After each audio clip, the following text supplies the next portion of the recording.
Okay, so I'm going to talk a little bit about how we teach groups with different abilities. I'm a geographer, and I'll go through some of the background of the courses I teach. I initially thought I taught big groups, but it turns out I don't. So maybe take looking at it from a smaller perspective. So just to give a tiny bit of pre-background for the background, I took over the teaching of these courses in 2016, 2017 as a TA. The two big profs left, and they said, he's free, he'll do it. And I was a bit, nervous about doing it because it was the statistics, it was the badge. But actually, I discovered I loved teaching it because of those moments where you get the students, yes, I get it. But I took over the courses when they were at a 20% failure rate and only 10 to 30% of people were turning up at the time. So I had to try and fix that very quickly.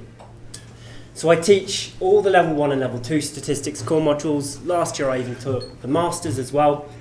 I call them big, but apparently they're not. 50 to 130 students. Abilities are very ranged. GCSE C in maths to A-level A star in maths. Very talented mathematicians, some of them. And we also have mature students with a varied distance since their last degree, or at least experience in maths, 20 to 30 years at the most extreme. But I find they work very hard and they're very engaged with the topic. The other thing is different software, different topics. I teach both physical geography and human geography. As a volcanologist, I'm very more on one side, but I've had to be a bit more of a bod on everything. We teach MATLAB, SPSS, and I use Excel as a go-between between the two. We also teach environmental scientists in the third year, and they all use R, so it's all a bit mixed up within it. But those are the ones we teach. MATLAB is a bit of a precursor to Python, for those of you who don't know it. One of the things I did straight away was change the assessments to modernise it a little bit. It was initially based on a statistical exam where they were presented with a problem and the students were all terrified by it.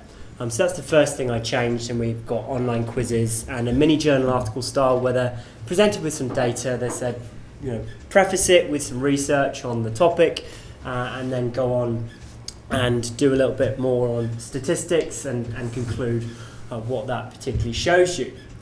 And what I'm going to show you in the next two slides are a couple solutions, the things I've tried. And they're I've tried lots of things, probably 8 to 10 things, and it's part of a journal article which just been accepted, my first foray into teaching research, which apparently didn't go too badly. So I just want to show you a couple things and what kind of worked with those and what didn't. Sorry, I won't press that button again. So the one thing I introduced were these weekly formative quizzes, and they were part of what I call your turn sections. I'd lead them through something on the screen, or they'd kind of do it a little bit independently, and then I'd present them with a problem, and they would then answer some questions related to that, and it was linked to automatic feedback as well, so they see how they did, and it was once it was set up, it was very easy to manage and maintain.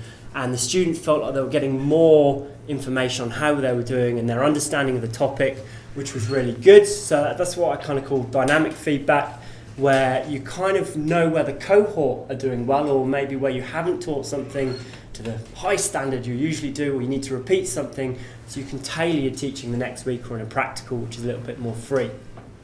The one thing I found with that is I incorporate advanced methods towards the end. I say it's not really part of anything, but you can do it if you want, and I found practically no one does it.